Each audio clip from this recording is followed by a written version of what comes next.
parole du Seigneur. Je nous prie de reprendre nos places et on acclame les Saintes Écritures. Amen, amen. Prêtez-moi votre attention, ne soyez surtout pas déconcentrés par les caprices de la technique. Eh bien, nous sommes là depuis le début de ce mois de juillet par la grâce du Seigneur, après avoir passé des moments formidables dans la sainte et glorieuse présence de Dieu autour de notre thème. Au 6e mois, l'ange de l'Éternel fut envoyé et le Seigneur par son Esprit Saint a déposé dans mon cœur pour ce mois de juillet cette série d'enseignements autour de notre thématique. Au commencement, il n'en était pas ainsi. Thème tiré du texte de Matthieu chapitre 19 à son 8e verset. Et comme nous le savons très bien, cette semaine, c'est notre semaine de projet. Après avoir été bénis abondamment et immensement dimanche par la grâce du Seigneur. Et le mercredi, nous avons eu un culte formidable. Et ce soir, par la grâce de Dieu, je m'efforcerai d'enseigner un moment. Je crois que nous prierons le Seigneur et Dieu nous fera grâce. Que quelqu'un me dise Amen. Bien-aimés, déjà, si vous commencez à lire ce texte seulement à partir du verset 24 que je venais de lire avec vous, eh bien vous n'allez vraiment pas très comprendre ce qui s'est passé à partir du verset 1er jusqu'au verset 23. Parce que le verset 24, la Bible déclare après cela. On ne peut pas parler de l'après cela sans pour autant avoir parlé de l'avant cela. Qu'est-ce qui s'est passé avant l'histoire qui nous est présentée ici de 2 Rois chapitre 6, du verset 24 au verset 31 que nous avons lu. Ici, un peu plus haut ou avant cela, vous allez vous rendre compte qu'il y avait un problème. Le roi Ben-Hadad, avec toute son armée, il mettait sur pied de stratégie dans le conseil de sécurité afin de pouvoir attaquer Israël. Et toutes les fois, la Bible précise, ce n'était pas une ou deux fois, ça veut dire que c'était plusieurs fois. La Bible dit que toutes les fois que lui et toute son armée mettaient de stratégie afin de pouvoir surprendre le roi d'Israël, le roi d'Israël avait été averti par le Seigneur au moyen de la prophétie que donnait le prophète Élisée.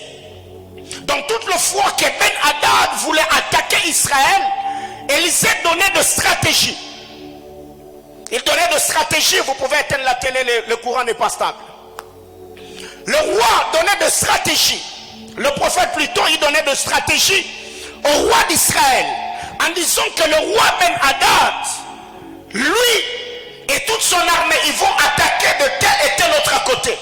Ce qui faisait que le roi d'Israël s'est préparé pour ne pas être surpris. Il contrecarrait toujours les plans du roi Ben-Hadad jusqu'à ce que Ben-Hadad a fait asseoir le conseil de sécurité. Il a posé la question.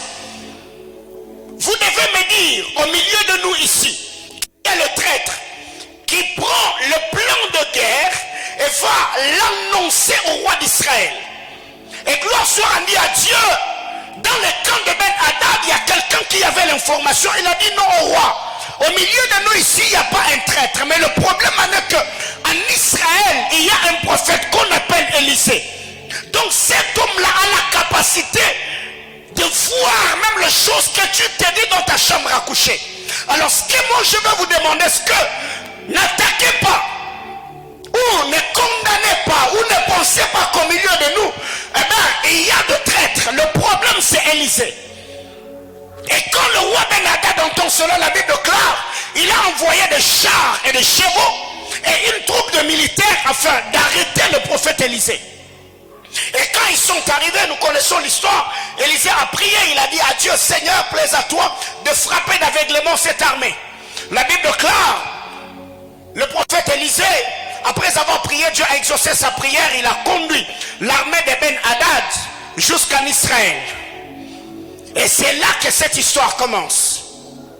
La Bible déclare après cela, après que Ben-Hadad ait échoué ses tentatives, après que Dieu par le prophète Élisée et révélait toute la stratégie militaire du roi Ben-Hadad, la Bible déclare cette fois-là, Ben-Hadad est allé attaquer la ville de Samarie. Bien aimés dans le Seigneur, ce que nous devons retenir dans cette portion d'écriture, vous allez vous rendre compte que comme Ben-Hadad n'a pas pu vaincre Israël, il est allé s'attaquer à celui par qui Dieu passait pour leur donner leur révélation ou les stratégies de guerre. C'est que quand le diable verra qu'il n'arrive pas à te vaincre, il cherchera d'abord à comprendre quelle est la couverture qui est au-dessus de toi. Qu'est-ce qui fait ta force? Pourquoi toutes ces machinations, toutes ces manipulations et toutes ces stratégies machiavéliques n'arrivent pas à t'atteindre? C'est pour cette raison que dans notre vie de tous les jours, ne prions pas seulement pour nous-mêmes, ne prions pas seulement pour nos projets, mais prions également pour les hommes de Dieu que Dieu a placés au-dessus de nous.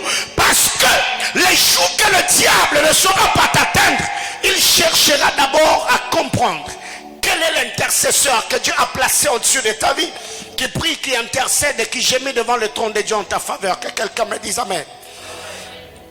La Bible déclare après cela, le roi Ben-Hadad, il a rassemblé toute son armée. Vous allez vous rendre compte que dans l'histoire d'Élisée, il a envoyé juste le char et le chevaux, avec une troupe de personnes. Mais pour la ville de Samarie, la Bible déclare, Ben-Hadad rassembla toute son armée. Il est monté et il a assiégé la ville de Samarie. Mais il y a une vérité importante, c'est que quand vous lisez cette histoire, dans les livres des 2 rois toujours, chapitre 6 que nous avons lu, mais cette fois-là dans la version parole de vie, la Bible déclare, quelques temps après, Ben-Hadad, roi de Syrie, rassemble toute son armée, puis il va attaquer Samarie. Le verset 25. L'attaque dure si longtemps.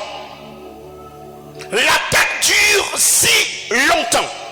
Mais en lisant dans la version Louis II nous dit ceci: ils serrèrent tellement qu'une tête d'âne valait 80 cycles d'argent. C'est que quand Ben-Hadad est monté pour assiéger la ville de Samarie, Ben-Hadad n'est pas monté pour quelque temps. Non, la Bible déclare, vu que le roi Ben-Hadad et son armée assiégeaient Israël pendant longtemps. Louis II nous dit, ils serrèrent tellement, ils ont mis la pression sur la ville de Samarie au point où les gens n'entraient pas et ne sortaient pas de la ville, ce qui a fait que ceux qui vivaient à Samarie ont connu une grande famine. Et là, le roi Ben-Hadad et son armée, ils sont là assiégeant la ville. Et en Samarie, il y avait le roi Joram qui était en train de diriger la ville. C'est lui qui était le roi à Samarie. Il est sur le tour de la ville en train de marcher et il y a une femme qui arrive. Et cette fois-là, la femme s'écriera en disant: oh Seigneur mon roi, sauve-moi. Et le roi va répondre à cette femme: si l'Éternel ne te sauve pas, avec quoi te sauverai-je? Bien-aimés frères, vous savez, alors que j'étais en train de méditer la journée au bureau, je finis par comprendre une chose. Si Dieu ne t'aide pas, l'aide de l'homme ne te sera d'aucune utilité. Si l'Éternel ne t'aide pas, avec quoi t'aiderai-je?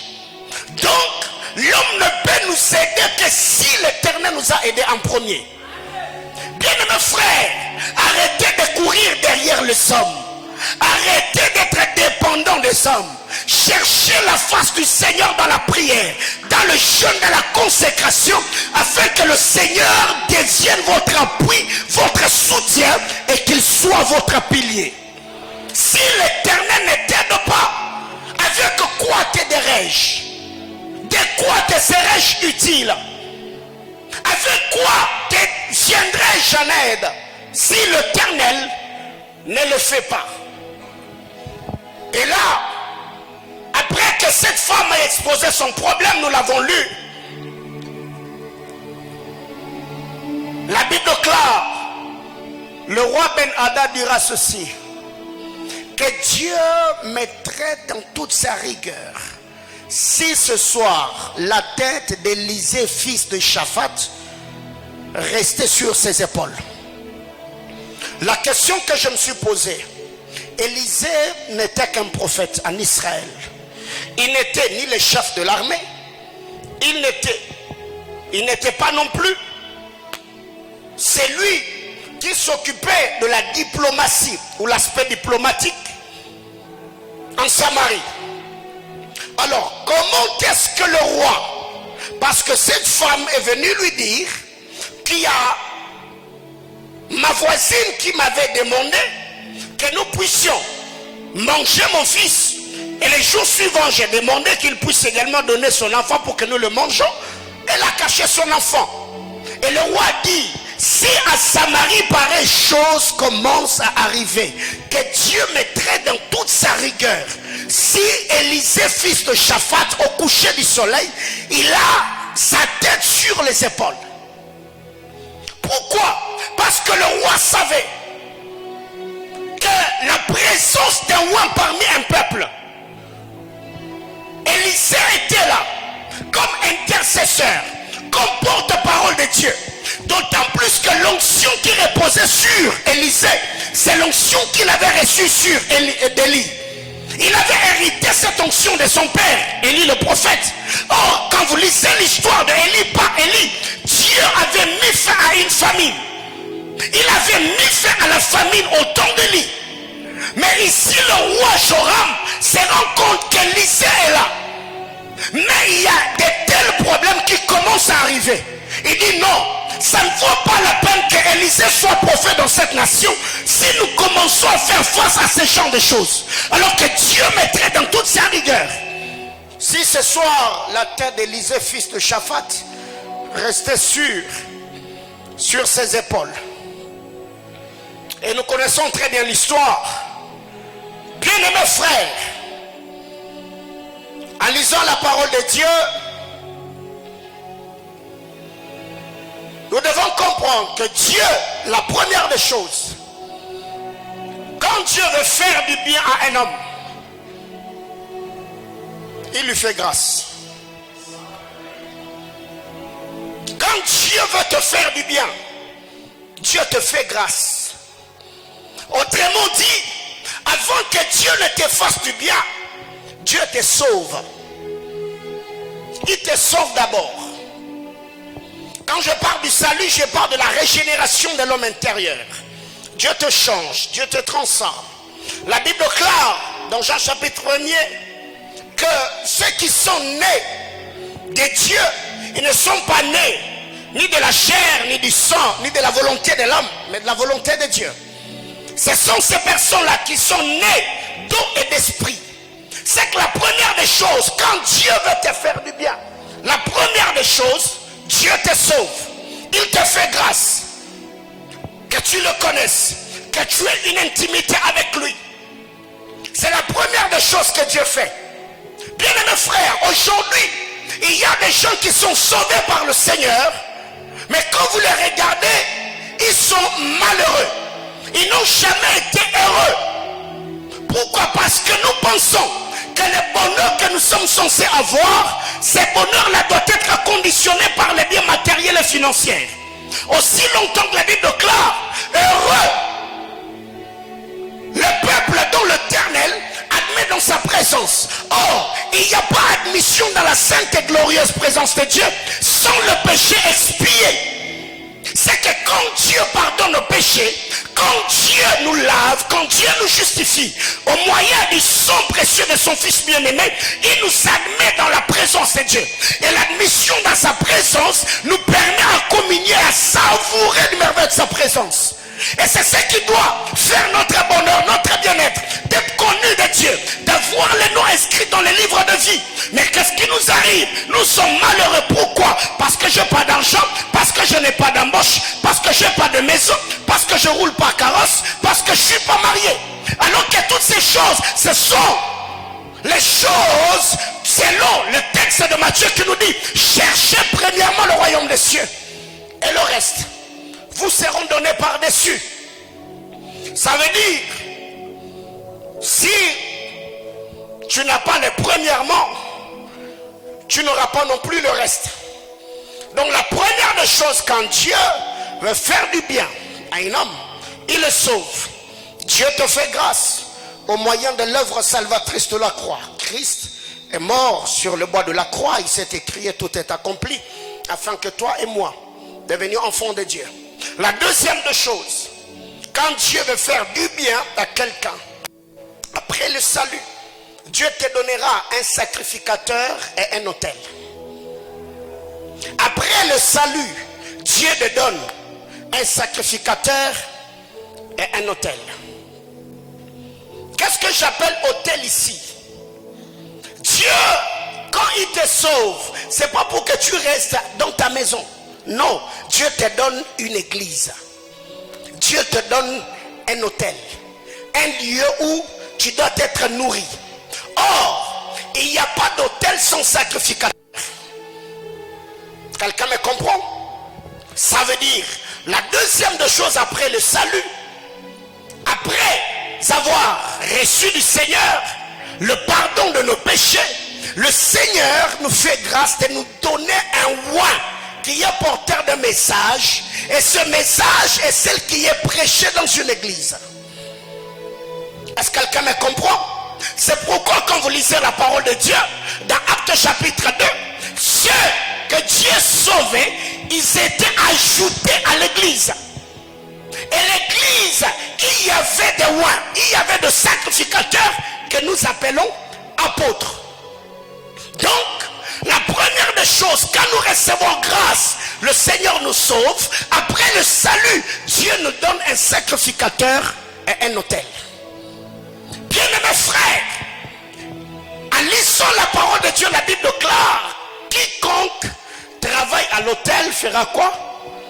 Mangera à l'autel, n'est-ce pas? Ok, là on parle d'un roi. Mais quiconque aussi est exposé à un autel sera bénéficiaire et participant de la bénédiction qui est attachée à l'autel.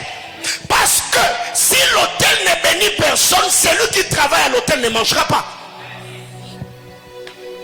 Donc, c'est la bénédiction qui est répandue par le Seigneur qui bénit ceux qui sont exposés à l'autel.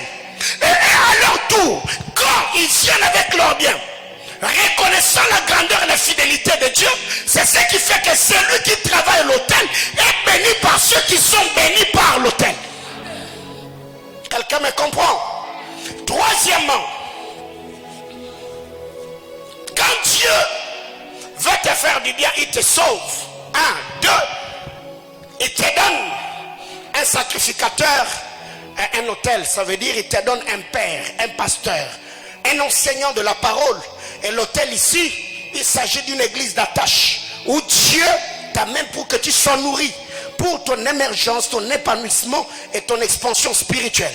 La troisième des choses, Dieu nous donne des âmes providentielles. Les hommes providentiels, ceux qui sont porteurs de la bénédiction de Dieu, ceux qui nous connectent, ou ceux par qui Dieu va passer pour nous bénir. Bien-aimés frères, parlons des âmes providentielles. Très généralement, nous nous séparons des hommes de la destinée pour nous attacher aux hommes de la saison. Quelqu'un me comprend? Il y a deux types d'hommes providentiels dans notre marche avec le Seigneur. Et il y a des hommes que Dieu met sur notre chemin juste pour une saison. Tu as besoin de ces gens-là pour une saison. Ces gens-là sont ceux que j'appelle les Simons de Cyrène. Ce sont des hommes qui apparaissent dans l'histoire de notre vie ou notre parcours. Ce sont des hommes saisonnières. Simon de Cyrène.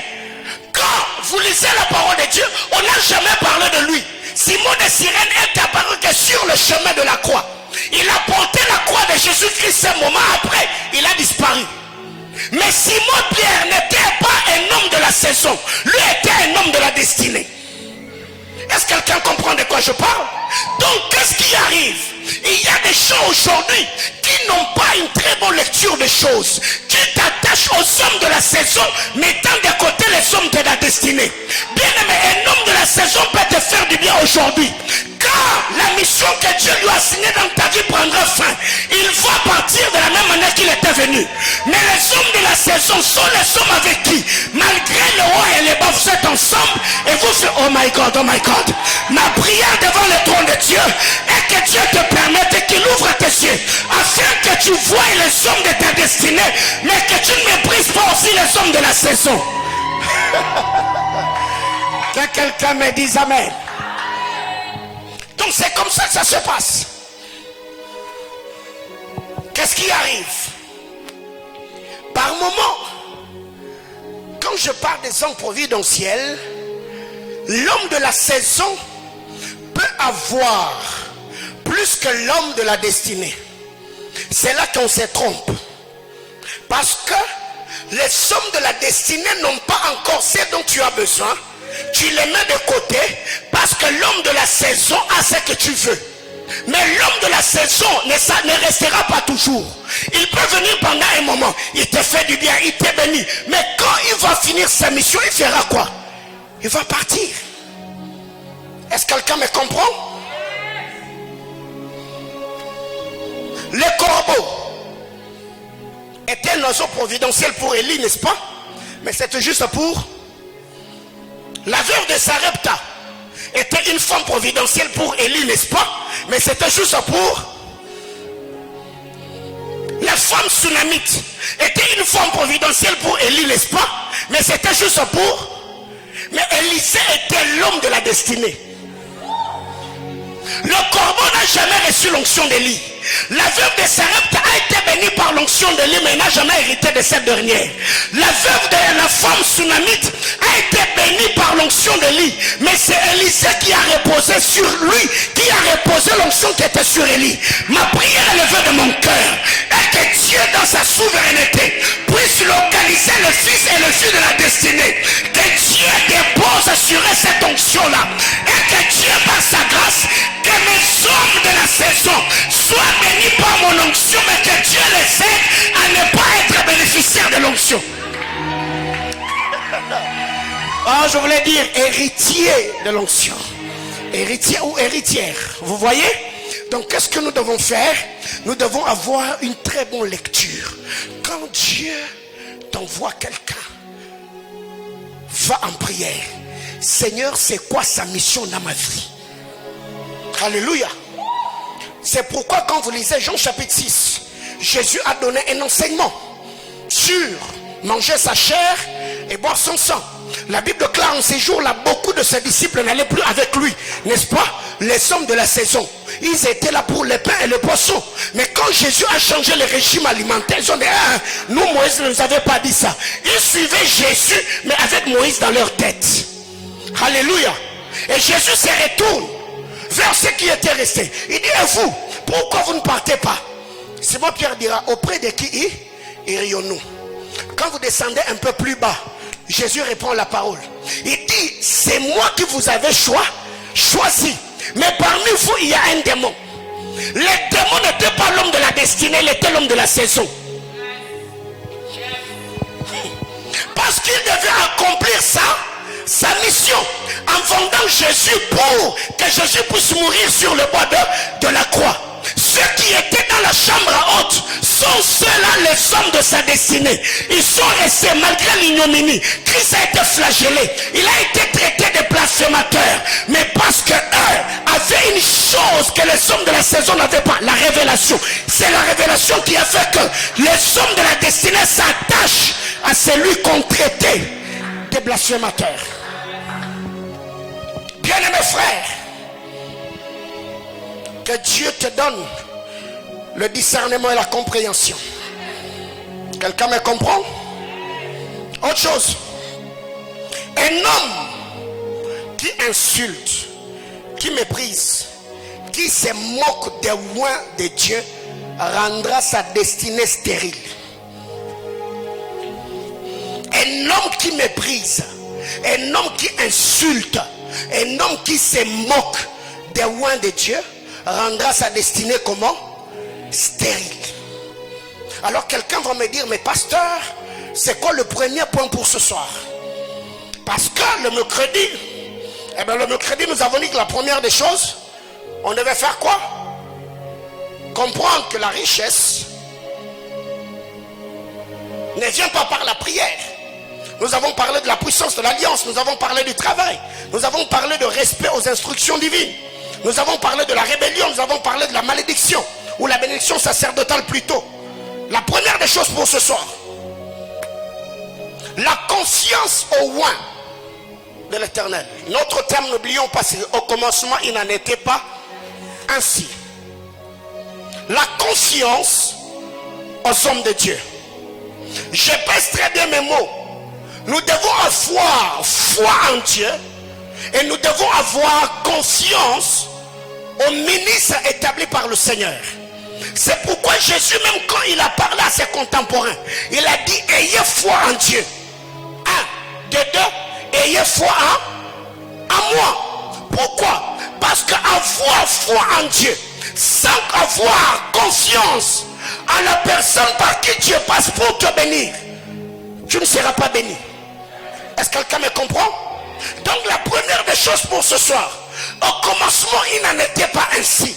Si nous voulons vivre la bénédiction, avoir une vie au standard élevé, la première des choses, nous devons apprendre à avoir confiance au loin de Dieu.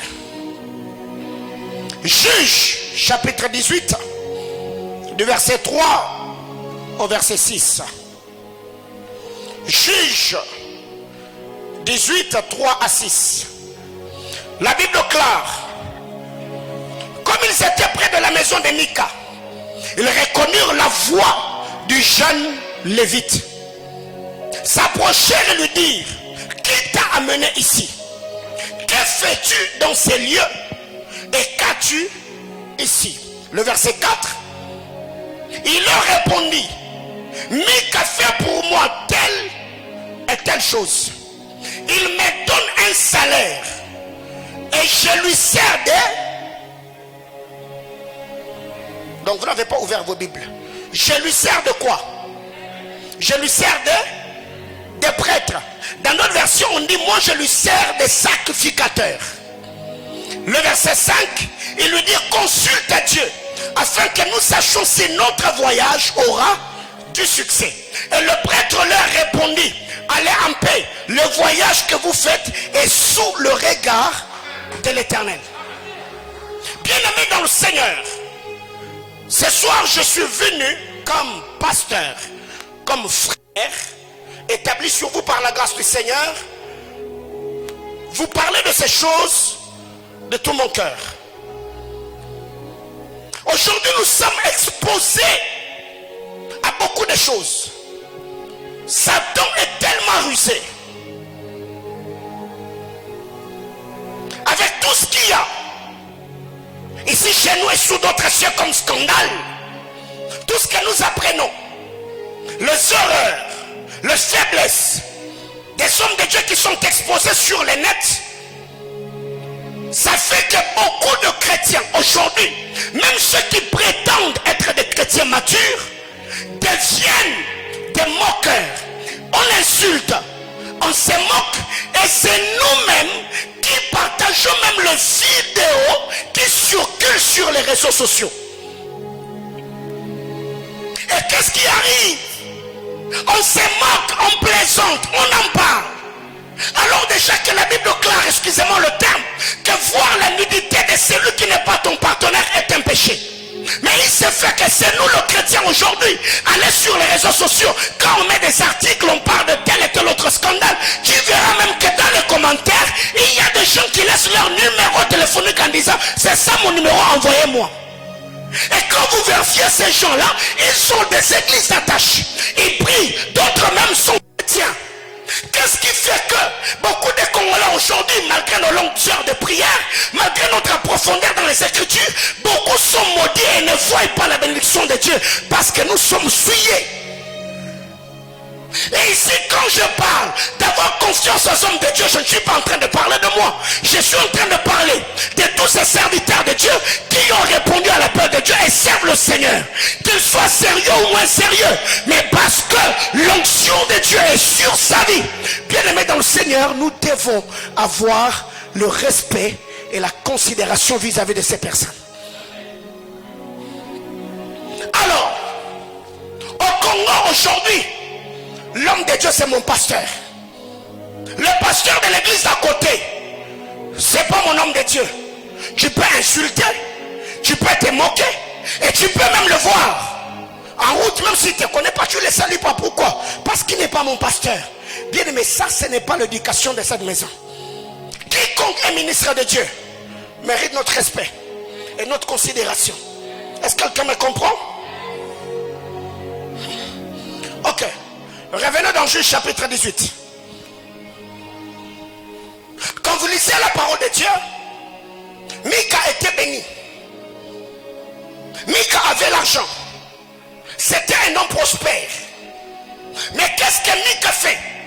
Il a fait venir le jeune Lévite dans sa maison. Et si ce n'est pas Mika qui parle de ce qu'il faisait, mais c'est le jeune Lévite qui répondait à ceux qui lui posaient des questions sur ce que Mika faisait. Il a dit, Mika m'a fait venir. Il fait pour moi telle et telle autre chose. Et Mika me donne même un salaire. Mais moi, dans la vie de Mika, je n'ai pas l'argent à lui donner. Moi, je suis son intercesseur devant le trône de Dieu. Mika a l'argent, mais Mika ne sait pas comment se tenir devant Dieu. Il n'a pas le principe sacerdotal.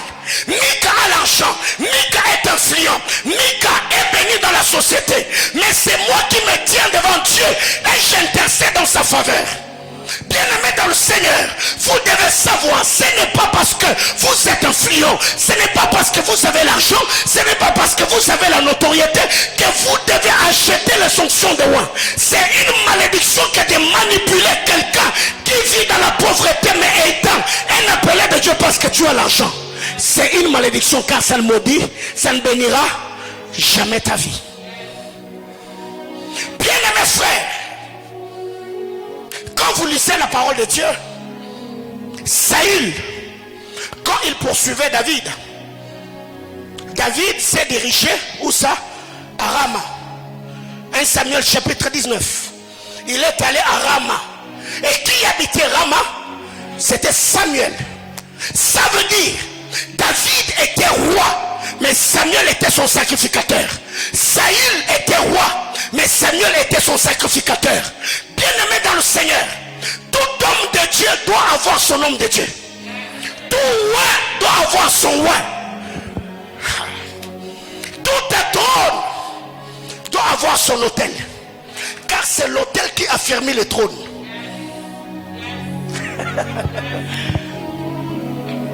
Bien-aimé,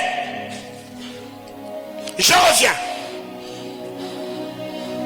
Quand vous lisez la parole de Dieu, des Chroniques chapitre 20, le verset 20, qu'est-ce qui est dit? Qu'est-ce qui est dit dans cette portion d'écriture? Confiez-vous en l'Éternel votre Dieu, vous serez un. Et en ses prophètes, vous ferez quoi? Quand on s'est confié à l'Éternel, nous sommes affermis, nous sommes positionnés, nous sommes stabilisés. Mais quand nous croyons à ces prophètes, c'est là que la marche commence. Les textes originaux, j'ai essayé de voir ma Bible interlinéaire. Quand vous lisez cette portion d'écriture, dans la langue hébraïque, cette portion d'écriture, il est de ceci: croyez en l'Éternel votre Dieu, vous serez fixés, et croyez en ses prophètes, vous prendrez de l'envol. Chère terre, croyez en l'Éternel votre Dieu, vous serez comment? Fixés ou encore positionnés. Mais croyez en ses prophètes, vous ferez quand vous prendrez des... Bien-aimé, c'est qu'un homme qui méprise le roi de Dieu, qu'il soit ton pasteur ou non, tu es en train de créer une tombe et tu vas faire sécher ta vie et ta destinée.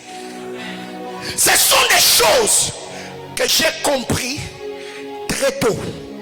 Quiconque est ministre de Dieu, je le respecte et je l'honore. Même ceux qui sont mes fils, ceux de la maison et ceux que j'encadre en dehors de l'église, je les honore. Le mercredi, le prophète Jonathan Mas, il était venu, il était dans la foule, n'est-ce pas? On l'a honoré. Parce que récemment, je suis allé le consacrer dans son église. Non, il est déjà pasteur. On ne peut pas le mettre dans la foule, déplacez-le. Il a pris la place ici devant. Donc ce que vous devez savoir, quand vous lisez la parole de Dieu, vous devez comprendre alors. J'étais en train de dire que tout oint doit avoir son oint. Ça veut dire quand tu es oint, tu dois avoir au-dessus de toi un oint. Car Paul a dit ceci: soyez mes imitateurs comme je le suis des. Donc ne peut imiter que celui qui imite. Ne peut suivre que celui qui suit quelqu'un. Quelqu'un me comprend? Donc imitez celui qui imite. Nous savons tous comme modèle par excellence Jésus-Christ de Nazareth. Bien-aimé dans le Seigneur, j'ai arrêté en disant que tout oint doit avoir son oint. Tout homme de Dieu doit avoir son homme de Dieu. Quand vous allez au Nigeria, le bishop David Oyedepo, je ne saurais pas parler de cet auditorium qui sont en train de construire, frère. Il y a par moments des questions que je me pose. Je dis, il y a des gens, je ne sais pas comment ils fonctionnent avec Dieu. Mais le bishop David Oyedepo, c'est parmi les hommes de Dieu influents, bénis sur la planète Terre. C'est lui le père des églises à chapelle des vainqueurs de partout dans le monde. Mais malgré sa notoriété, il est oint, mais il a son oint, qui est le pasteur Kenneth Hagin. Il est un homme de Dieu, mais il a au-dessus de lui son homme de Dieu. Il prie pour les autres, mais il a aussi quelqu'un qui prie pour lui. Ça veut dire quelqu'un auprès de qui il oublie le qui David Oyedepo. Il fléchit les genoux et reçoit la bénédiction. Frère, il pourquoi me foutre au salaire à $400? Il faut redescendre sur terre.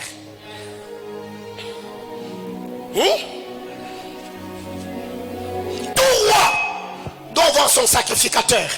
Parce que la vie est spirituelle. Bien-aimés frères, nous avons toujours parlé de cette histoire, n'est-ce pas? Depuis que le chef de l'État a commencé à diriger le pays, il n'avait jamais foulé ses pieds à Kolwezi, n'est-ce pas? Mais quand il a voulu descendre à Kolwezi, frère, le bishop Duken William, il a quitté le Ghana. Il est allé jusqu'à Kolwezi. C'est après qu'il a quitté Kolwezi que le chef de l'État est allé là-bas. Frère, la vie est spirituelle, mon frère. Est-ce que quelqu'un me comprend? Tout roi a un sacrificateur. Tout un trône est soutenu par un autel. Qui était le sacrificateur de David? Samuel. Qui était le sacrificateur de Mika? Le jeune lévite. Au point où Mika a accepté même de lui donner un salaire juste pour que ces gars-là, dans sa maison, consultent Dieu pour sa vie.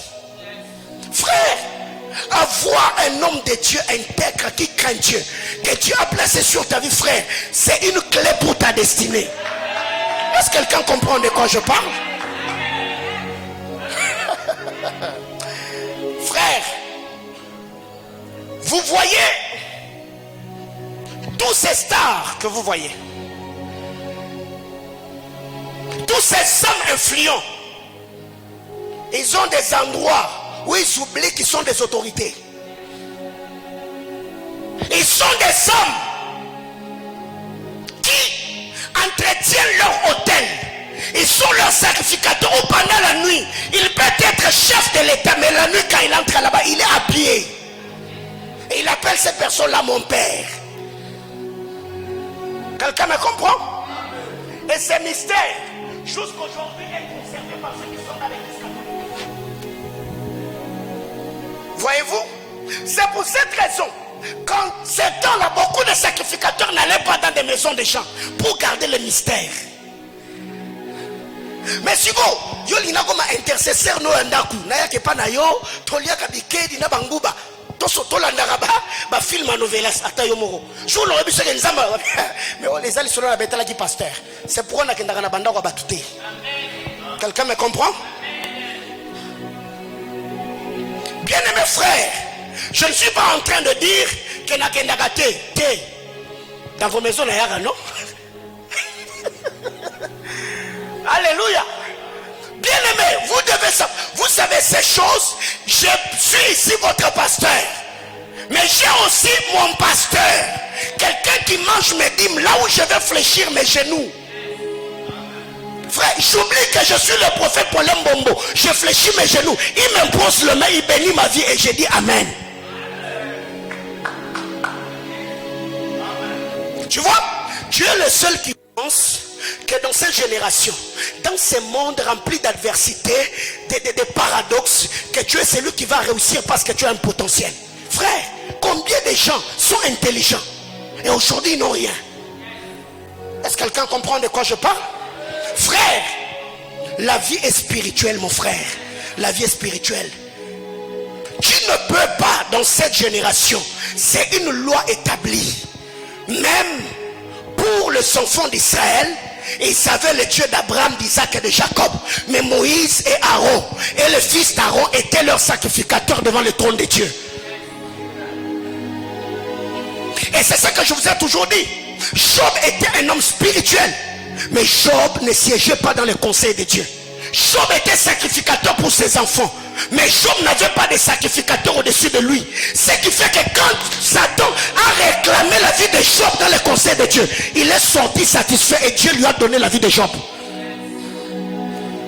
Quelqu'un me comprend? C'est qu'il y a des choses que vous devez comprendre. Quand Dieu veut te faire du bien, il va te donner un sacrificateur, il va te donner un autel. Car ceux qui n'ont pas compris ces choses se retrouvent jusqu'aujourd'hui au bas de l'échelle. Ils ont une vie de frustration. Ils s'inquiètent. Comment expliquer? Parce que quelqu'un est allé voir un marabout. On lui a donné la poudre, on lui a fait des incisions. Quand il arrive au travail, il n'a pas tes compétences, il n'a pas tes habiletés, il n'a pas les talents, le savoir-faire que tu as. Directement, il est promu. Frère, parce qu'il est intelligent? Non, mais il y a une puissance surnaturelle qui a fait que le cœur du chef s'incline en sa faveur, qu'il soit propulsé. Maintenant, toi, tu penses parce que tu es intelligent, tu parles le mot français. Cela te suffit pour réussir. C'est pourquoi même la Bible déclare que les fils de ténèbres sont avisés plus que les fils de la lumière. Il faut avoir confiance aux hommes de Dieu. Ici, Mika a pris le jeune sacrificateur. Il l'entretenait. Vous savez que Joseph était le sacrificateur de Pharaon.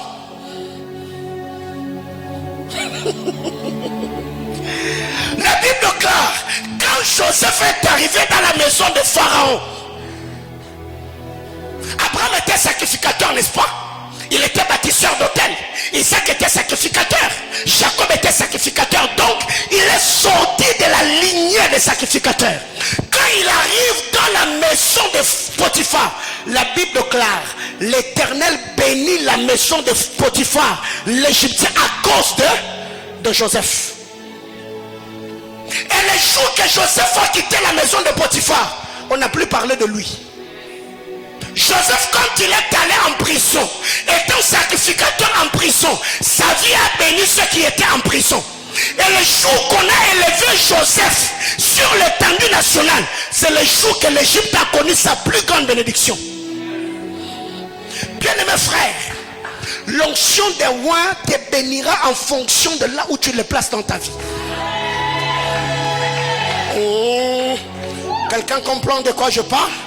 Ça veut dire, si moi et toi qu'on parle de la prière, mon onction te bénira dans le domaine où tu me laisses un champ libre de travailler, de fonctionner et d'exercer ma sacrificature. C'est ainsi qu'il y a des gens dans cette église, vous vivez Dieu dans tel domaine et dans tel autre domaine vous forcez. Pourquoi? Parce que dans ce domaine, tu as l'onction qui est placée sur toi, tu n'en bénéficies pas.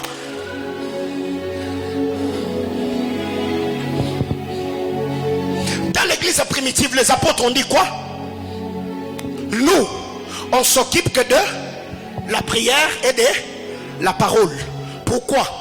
Parce qu'on ne peut pas descendre s'occuper de ce que vous donnez en les distribuant à ceux de l'église. Autrement dit, l'église primitive prenait soin du manger et du boire des apôtres, et eux faisaient la sacrificature, le ministère de la parole et la prière.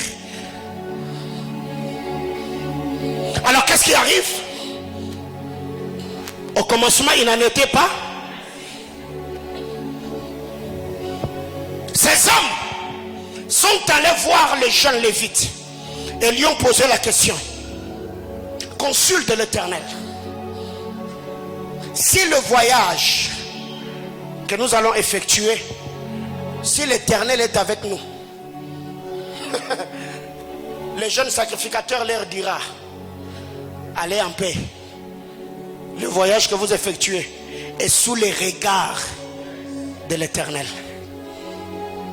Bien-aimé, quand il a dit ça, ceux qui ont reçu cette parole, ils ont cru. Pourquoi? Parce qu'ils le reconnaissaient comme un lévite.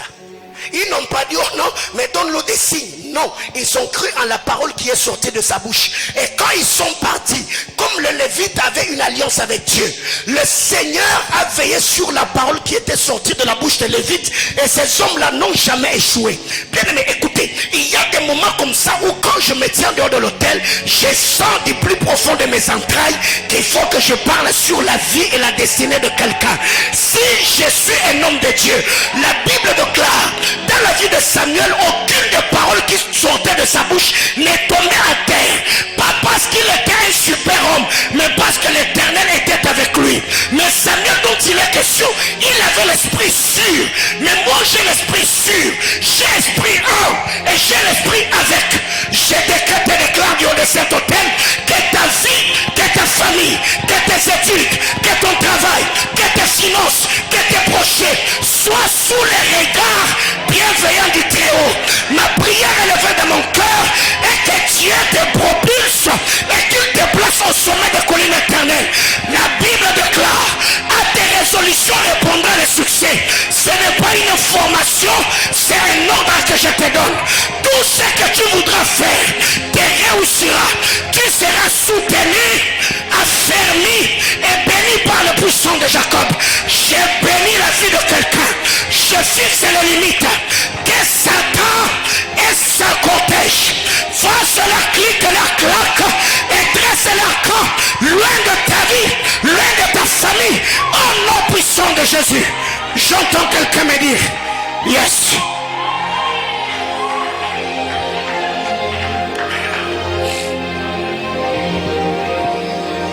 Vous savez, je voulais partager ce témoignage le dimanche, mais je reviendrai là-dessus. Le 21 juin, je reçois une maman de l'église dans mon bureau. Elle me dit: papa, je suis allé à l'hôpital. Le médecin m'a fait l'échographie. Je suis à 8 mois, mais l'enfant n'a pas encore pris la bonne position pour sortir. Donc cela sous-entend que si l'enfant ne s'arrange pas pour bien sortir, je vais passer par césarienne. Alors je suis venu pour que vous puissiez prier et que vous parliez à cet enfant, que l'enfant se retourne et prenne la bonne position pour sortir. 1. De 2, elle me dit: pasteur, j'ai déjà 4 garçons et l'enfant que j'ai dans mon sein, c'est un garçon. Je veux que tu pries et commandes que l'enfant qui est ici change de sexe et devienne une fille. La maman, elle est de la chorale. On tournera une émission ici avec elle. J'ai dit: est-ce que tu crois que si je prie maintenant, les choses que tu as demandé, ça va arriver? Oh, je crois. J'ai dit: ok, donnez-moi une bouteille d'eau. J'ai pris la bouteille d'eau, j'ai prié. Vous avez suivi le témoignage dans le groupe. Elle m'a fait une autre vocale. J'ai pris la bouteille dont j'ai prié. J'ai dit à cette maman, cette nuit, si je suis un homme de Dieu, que l'enfant qui est dans ton sein se retourne et prenne la bonne position. Bien aimé, on a prié. Elle s'est accouchée mercredi. Le corps avait dit l'enfant est un garçon parce qu'on a prié. Dieu a changé le sexe de l'enfant. L'enfant est sorti une fille.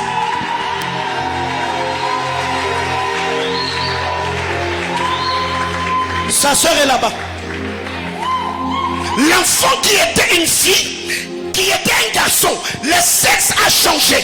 Elle me dit cette nuit-là après la prière, l'enfant a tellement tourné dans son ventre, l'enfant est né par la voie basse, elle n'est pas passée par césarienne.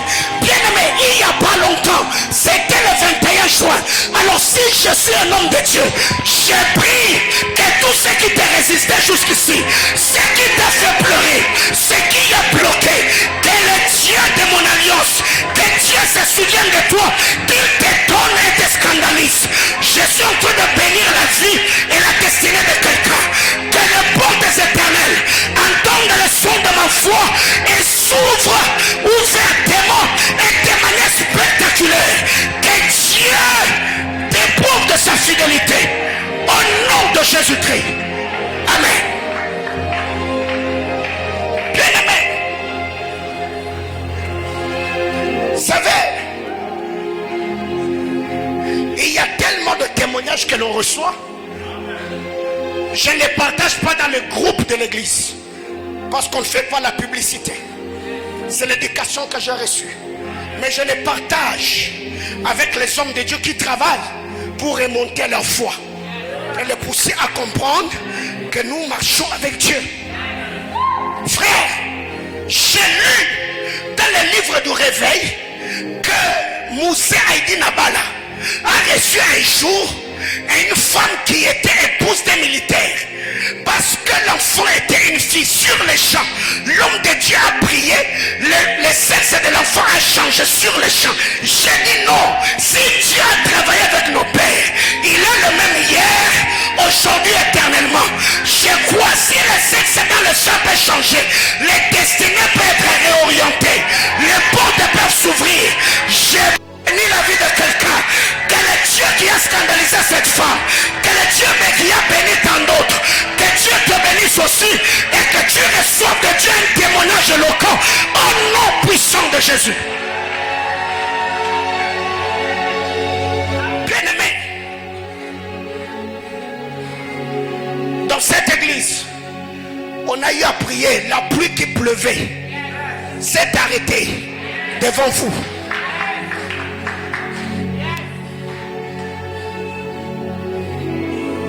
J'ai fait récemment, je ne sais pas, l'année passée, l'année antérieure, un jeûne d'une année et 3 mois où je mangeais que des fruits, de l'eau et des légumes.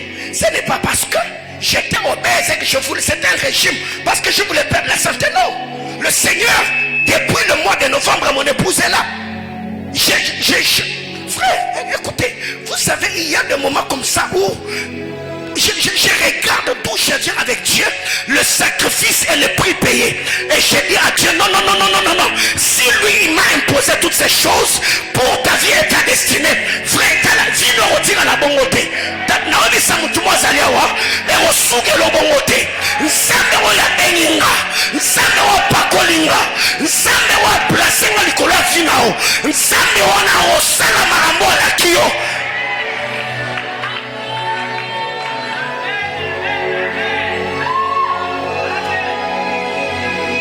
Bien-aimé, la Bible me dit Jésus-Christ est le même.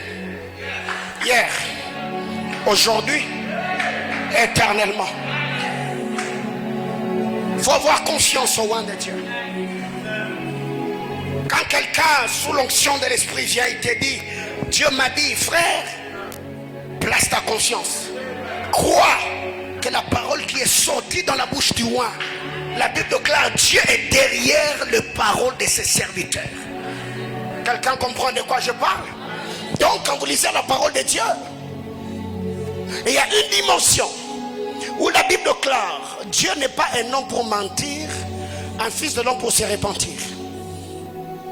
Ce qu'il dit, il accomplit. Il y a un moment où un homme de Dieu parle de la part de Dieu. Et de Dieu m'a dit, il y a un moment où il engage son alliance avec Dieu. Et te dit, je déclare en tant qu'homme de Dieu. Est-ce que quelqu'un comprend? Donc ce soir, ma prière est levée de mon cœur et que ces deux dimensions soient fusionnées. Que ce qui sort de ma bouche sorte parce que je suis un roi de Dieu, mais aussi que ça t'arrive parce que j'ai une alliance avec Dieu. Je prie que Dieu sèche la source de tes larmes. Que ce qui t'a fait pleurer jusqu'ici, que le Dieu de cette commission, le Dieu de ton appel, le Dieu de tes sacrifices, qu'il se souvienne de toi et te place au sommet des collines éternelles. Je le décrète et déclare sur ta vie au nom puissant de Jésus.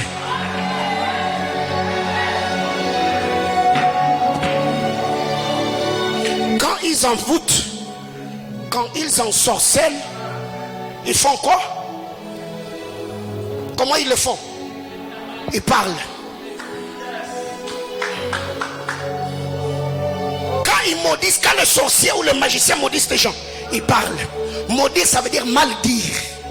Dire des mauvaises paroles. Bénir veut dire bien dire. Ça veut dire libérer les bonnes paroles. Et Dieu ne m'a pas oint pour maudire. Dieu m'a oint pour bénir. Est-ce que quelqu'un comprend de quoi je parle? Donc je suis là afin de parler sur ta vie. Bien-aimé, écoutez. Tout ce qui est dans ta vie est spirituel. L'argent est spirituel. Le mariage est spirituel. Les opportunités sont spirituelles. Ça veut dire tout ce qui nous arrive passe par des portes spirituelles. C'est pourquoi Jésus a dit à Pierre, je te donne les clés du royaume.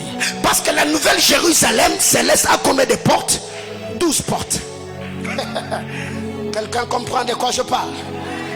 On en parlera.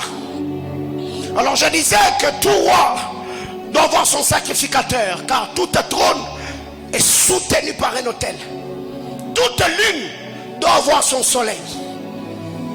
La lumière, quand la lune, elle tire cette lumière du soleil. Bien-aimés frères, deux choses que vous devez savoir, parce que par moments, même dans nos prières, nous confondons les choses. Vous savez, quand il s'agit d'ouverture des portes spirituelles, c'est pour le rencontre surnaturelle ou le rencontre divine. Mais quand il s'agit de la bénédiction, on parle de fenêtres ou les églises des cieux. Quelqu'un me comprend? Apocalypse chapitre 4, le verset 1er. C'est Jean qui parle. Il dit, j'étais dans l'île de Patmos. J'ai vu une porte qui fut ouverte au ciel. Et j'ai entendu une voix qui me disait, fais quoi? Monte ici. Et il y a beaucoup d'autres textes. C'est que toute le fois où une porte est ouverte au ciel, c'est pour une rencontre surnaturelle. Et la rencontre surnaturelle peut être une rencontre divine ou angélique. Ça veut dire c'est la rencontre d'un humain avec le monde spirituel. C'est quand la porte s'ouvre, c'est pour des rencontres surnaturelles. Mais quand on parle des fenêtres ou des églises des cieux, il s'agit de la bénédiction. Malachie chapitre 3, le verset 10. Le Seigneur dit, amenez dans la maison des trésors vos dîmes et vos offrandes. Vous verrez si je vous ouvre des portes. Non, si je n'ouvre pas des églises des cieux. Donc les fenêtres. Quelqu'un me comprend? 2 Rois chapitre 7, le verset 2. Élisée, après avoir prophétisé, il a dit, demain, à telle heure, à Samarie, il y aura telle et telle autre chose. Et la Bible déclare, l'officier sur qui s'appuyait le roi, il a dit, même si Dieu ouvrait les fenêtres. Donc quand Dieu ouvre les fenêtres, c'est pour bénir le peuple. Quand Dieu ouvre la porte, c'est pour rencontrer le peuple. Alors ma prière est levée de mon cœur, et que les portes et les fenêtres te soient. Aïe aïe aïe aïe aïe aïe aïe aïe. Est-ce que je suis en train de bénir quelqu'un? Que les portes et les fenêtres te soient grandement ouvertes. Que les portes s'ouvrent afin que des rencontres spirituelles, des rencontres surnaturelles, et que les fenêtres te soient ouvertes, et que la bénédiction d'Abraham, qui a trouvé son accomplissement en Christ Jésus, se déverse dans ta vie. Du haut de cet hôtel, ma main droite levée, je Je prie que le Dieu d'alliance, le Dieu d'Abraham, le Dieu d'Isaac, le Dieu de Jacob, t'ouvre des grandes portes spirituelles pour des expériences surnaturelles et qu'il t'ouvre ses fenêtres et qu'une bénédiction abondante s'attache à ta vie au nom puissant de Jésus. J'entends quelqu'un me dire amen. Reprends ta place. Alors tu vois, donc quand tu te mettras à prier, la sopre de la soviche, à l'usteralia te lavas, raplato de l'orilachemi, iraclater de la sophorie de clatou de l'orilache, et que tu as besoin que le Seigneur t'amène dans la salle du trône pour que tu aies des expériences surnaturelles. Dis à Dieu, Abba Père, ouvre-moi les portes spirituelles. Je veux connaître les Écritures. Je veux voir un esprit. Mais quand il s'agit de la bénédiction, dis à Dieu, Père, ouvre-moi les églises des cieux. Car la Bible déclare, vous demandez et vous ne recevez pas. Parce que vous demandez mal. Bien aimés frères, écoutez. Vous savez, il y a un moment dans la vie où quand tu connais, tu ne fais plus transpirer tes muscles. Ton corps se repose. Et c'est ton esprit qui entre en activité. Est-ce que quelqu'un me comprend? Qu'est-ce que j'appelle faire reposer le corps et faire travailler l'esprit? Ça veut dire que c'est une dimension où tu ne fournis plus beaucoup d'efforts pour avoir. C'est dans cette dimension-là que la Bible déclare. Les méchants se lèvent tôt et se couchent tard. Ils mangent le pain de la douleur. Pourquoi? Parce que c'est leurs muscles et leur sueur. Mais Dieu en donne autant à ses bien-aimés quand ils sont sur leur couche. Ça veut dire quand ils dorment, le Saint-Esprit, comme nous ne savons pas ce qui nous convient à demander dans nos prières, le Saint-Esprit prend le relais. Il prie avec des soupirs inexprimables. Bien-aimés frères, j'aime parler en d'autres langues. J'aime prier en d'autres langues. Car quand je prie en d'autres langues, l'apôtre Paul dit, mon esprit et mon intelligence est stérile, mais c'est un esprit que je dis des... Alors, au commencement, il n'en était pas ainsi. Les hommes qui ont marché avec Dieu, ils avaient conscience aux hommes établis par le Seigneur. Et aujourd'hui, le diable est en train de détourner notre attention. Et nous disons que tous les hommes de Dieu sont moins sérieux. Ils sont malhonnêtes. Ils sont escrocs. Raison pour laquelle depuis que tu es dans cette église, tu es toujours en train de m'observer, mais tu as déjà fait 6 mois. Tu m'observes toujours. Oh, lui aussi, on ne sait pas. Frère, tu ne sais pas. Non. Je suis sérieux. Quelqu'un me comprend? Je suis sérieux. Faites d'interview à mon épouse, elle est là. Je suis sérieux. Frère, Nabanga Anzambe.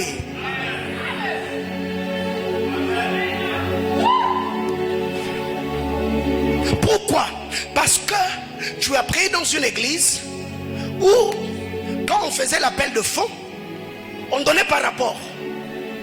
On demandait l'argent des drômes et depuis que vous avez donné l'argent, vous n'avez jamais vu le drum parce que le drum c'est le pasteur lui-même. Non frère, ici quand tu donnes, on fait et on donnera rapport, n'est-ce pas? La fois passée vous avez donné l'argent pour les lumières, on n'a pas changé. Grâce est où? La lumière est où? Les spots.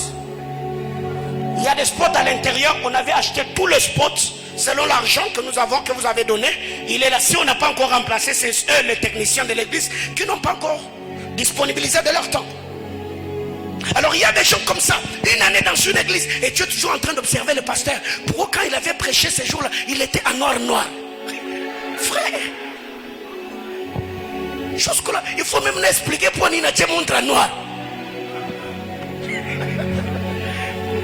Dis à ton voisin, nous sommes dans l'académie de la compréhension.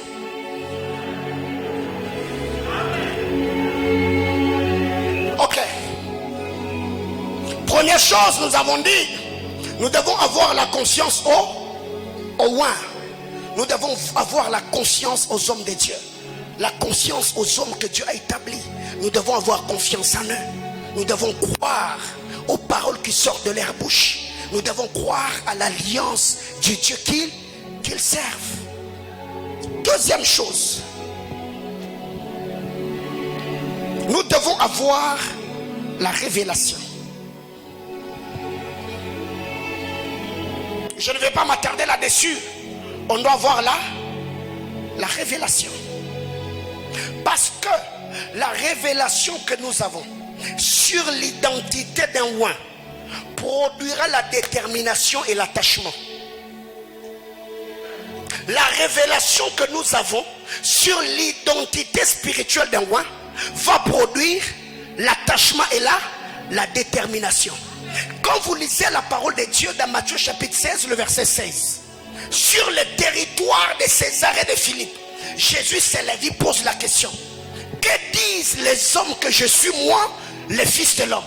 Les uns dirent que les gens disent que tu es Jean, l'autre tu es Jérémie, l'autre tu es Élie, l'autre tu es, les autres tu es l'un des prophètes. Et Jésus leur posait la question: et vous, que dites-vous que je suis? Pierre, illuminé par le Saint-Esprit, il s'élève, il dit: non, toi tu es le Messie, le Christ est le Fils de Dieu. Jésus regarde Pierre et dit: Pierre, ne t'enorgueillis pas, ce n'est pas la chair ou le sang qui t'ont révélé ces choses, mais mon Père qui est dans les cieux, il t'a fait grâce pour que tu aies la révélation. Jean chapitre 6, à partir du verset 66. Jésus, je venais de donner la citation. Jésus s'élève et dit: si vous ne mangez pas ma chair et ne buvez pas mon sang, vous n'aurez pas part, ou vous n'aurez pas l'héritage avec moi. La Bible déclare: ces jours-là, beaucoup des apôtres n'allaient plus avec Jésus. Jésus, au lieu de supplier les 12, il se tourne vers eux et dit: et vous, pourquoi vous ne partez pas? Le même Pierre qui avait reçu la révélation prend la parole. Il dit: auprès de qui irions-nous? C'est toi qui as les paroles de la vie. Pourquoi Pierre est resté attaché? Parce qu'il avait reçu la révélation. Bien-aimés frères, c'est la révélation que nous avons de l'identité spirituelle d'un oint ou de son positionnement spirituel qui détermine la révélation et notre attachement. Il y a des gens aujourd'hui qui se détachent de leur homme providentiel, de la destinée, à cause de leur caprice humaine. Quand vous lisez la parole de Dieu,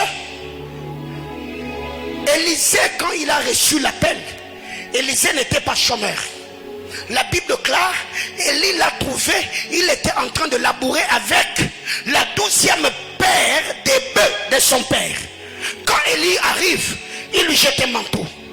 Élisée a servi Élie fidèlement et loyalement. Arrivé au moment où Élisée devait recevoir sa récompense, ça veut dire la double portion, Élie commence le caprice. Élisée, reste ici, je vais à Gilgal. Élisée, reste ici, l'Éternel m'envoie à Jéricho. Élisée, reste ici, l'Éternel m'envoie au Jourdain. Élisée a gardé le même langage. L'Éternel est vivant, ton âme est vivante, moi je ne te laisserai pas. Pourquoi? Parce qu'il était divinement averti. Bien-aimés frères, un homme qui perd la fréquence divine, il peut taper poteau de sa saison de bénédiction et d'expansion. Parce qu'il y a un moment où un oint peut te faire passer dans les tamis, les temps de l'épreuve. Chacun d'entre nous aura son jardin de Gethsemane. Gethsemane veut dire pressoir à huile. C'est un temps où nous avons l'élection à Kiyungulu. C'est en ce temps-là, par manque de révélation, plusieurs se retirent. Tous ceux qui ont quitté Jésus parce qu'il a changé l'enseignement, on n'a jamais parlé d'eux. Ils sont restés dans le lot des disciples qui ne partaient plus avec lui. Mais ceux qui s'étaient attachés, aujourd'hui nous lisons leur histoire. Bien-aimés frères, savez, par moments il y a des oins que nous aimons parce qu'ils sont bons. Mais les jours que le oin devient amer avec toi, tu ne sais plus le supporter. C'est ainsi que plusieurs ont pensé vomir un oin alors que c'était leur propre destinée qu'ils vomissaient. Bien-aimés frères, continuer à vivre n'est pas synonyme d'accomplir les objectifs que Dieu.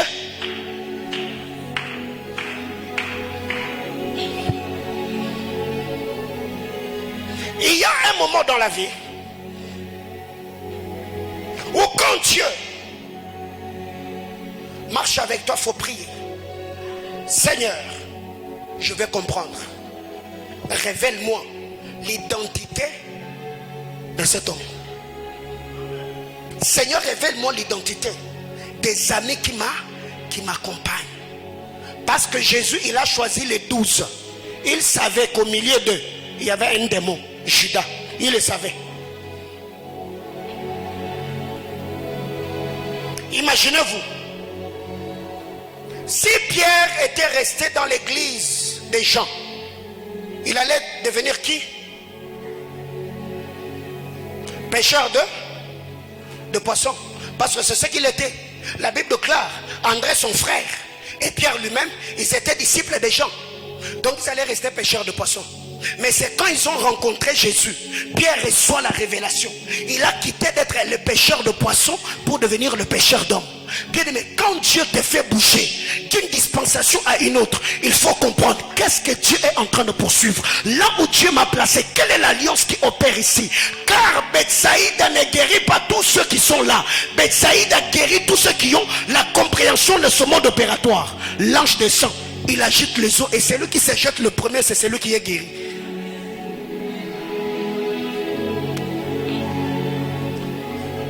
Là, la révélation. Ce qui fait qu'il y a des gens aujourd'hui, nous allons d'église en église, de ministère en ministère, de prophète en prophète. On pense que le fait de bouger, c'est ce qui bénira. Non, c'est la compréhension que nous avons. Quand des gens on a compris, qu'est-ce que Ruth avait vu en Naomi? Une vieille femme. Elle pouvait la traiter de sorcière. Tu as bouffé ton mari, tu as bouffé tes enfants. Et toi, Ruth te dit, écoutez, où tu iras, j'irai. Où tu mourras, je mourrai, je serai enterré. Seule la mort me séparera de toi. Ton Dieu sera mon Dieu. Ton peuple. Bien aimé frère, il faut atteindre un moment cette dimension-là. Où tu dis, c'est Dieu, c'est son Dieu ou rien.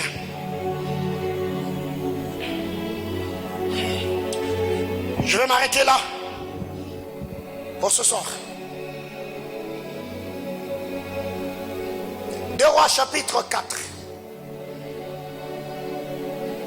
du verset 8 au verset 17. 2 Rois chapitre 4. Toujours dans le point de la révélation. Quand vous lisez la parole de Dieu dans 2 Rois chapitre 2, Élisée, après avoir reçu l'onction, il montait et descendait. C'était ça sa vie. Il avait de va-et-vient, montagne, vallée, montagne, vallée. La présence de Dieu, la présence des hommes. Il arrive quelque part, 42 jeunes garçons. Ils étaient nombreux d'ailleurs, ils étaient nombreux. La Bible déclare, les jeunes gens sortirent. Ils n'ont pas vu l'onction qui reposait sur lui. Et ils ont vu la calvitie. Ils commencent à se moquer de lui. Monte chauve, monte chauve, monte chauve, monte chauve. La Bible déclare, Élisée se retourna et le regarda. L'erreur que ces enfants-là ont faite, c'est d'insulter Élisée en étant à un emplacement où ils pouvaient le voir. Bien-aimés frères,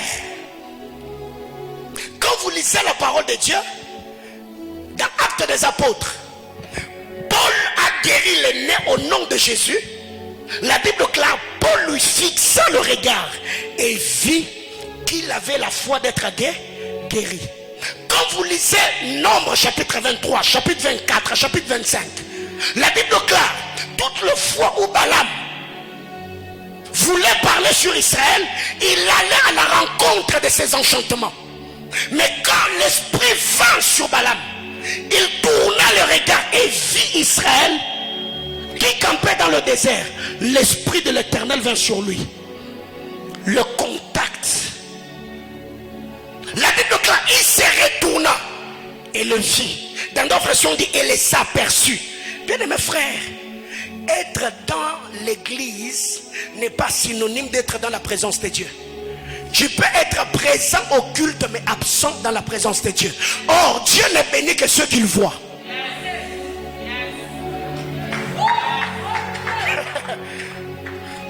Dis avec moi, Seigneur, vois-moi ce soir.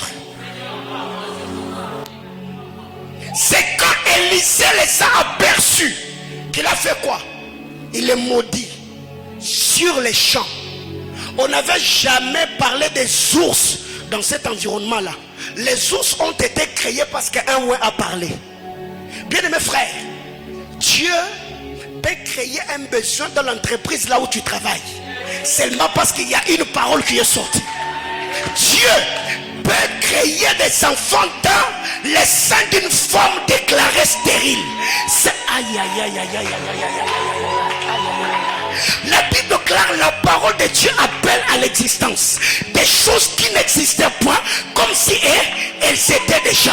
Quand on dit la parole de Dieu qui appelle à l'existence, ce n'est pas une parole que nous entendons comme aujourd'hui par une voix audible. C'est une parole qui est libérée par ceux qui sont appelés et mandatés par Dieu.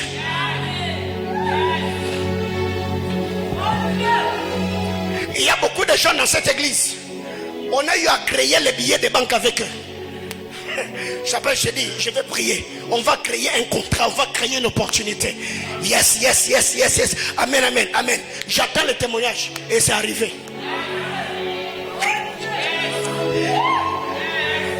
Frère, vous savez, dans cette église, nous avons un principe. On n'aime pas les impressions. On n'aime pas faire la publicité de... Non, on n'aime pas. Il était avec moi, je crois que c'était quand? Le mercredi. Il est venu avec le spot de Kasumbalesa. Et au début, on parlait de moi, oh, prophète pour les visionnaires. Je lui dis, frère, ça me stresse. Faut enlever ça, faut enlever ça. J'aime pas les titres. Ça, c'est l'école, c'est l'éducation que j'ai reçue de Marcelo Tounassi. Ça, c'est l'école que moi j'ai reçue. La formation et l'éducation. Voyez-vous, la Bible claire, Élisée parle sur les champs. Les ours sont sortis. Ils ont avalé ou mangé 42 de ces enfants-là. Et le prophète Franck Nazir nous a dit, il y a deux choses qui excitent l'onction d'un oin, n'est-ce pas? La colère, la joie. Donc quand on frustre un oin, sa colère peut produire la malédiction. Et quand on réjouit son cœur, sa joie peut produire la bénédiction. Voyez-vous? Alors qu'est-ce qui arrive? Rapidement on va prier. Le même Élisée, 2 Rois chapitre 2. Les enfants ont vu sa calvitie. Ils se sont moqués de lui. Il les a maudits. Les sources sont sorties et les ont mangés. 2 Rois chapitre 4. Du début jusqu'au, je crois, au verset 8. La femme des fils de prophète, la même personne que les enfants ont traité d'avoir la calvitie, cette femme la voit en lui un saint homme de Dieu. Il dit, homme de Dieu, tu connais mon mari, il craignait Dieu. Et les créanciers sont venus pour prendre mes enfants et en faire des esclaves. Élisée lui pose la question, à la maison, qu'as-tu? C'est la question que je te pose. Tu veux que Dieu te fasse du bien, qu'as-tu? Tu y as quoi?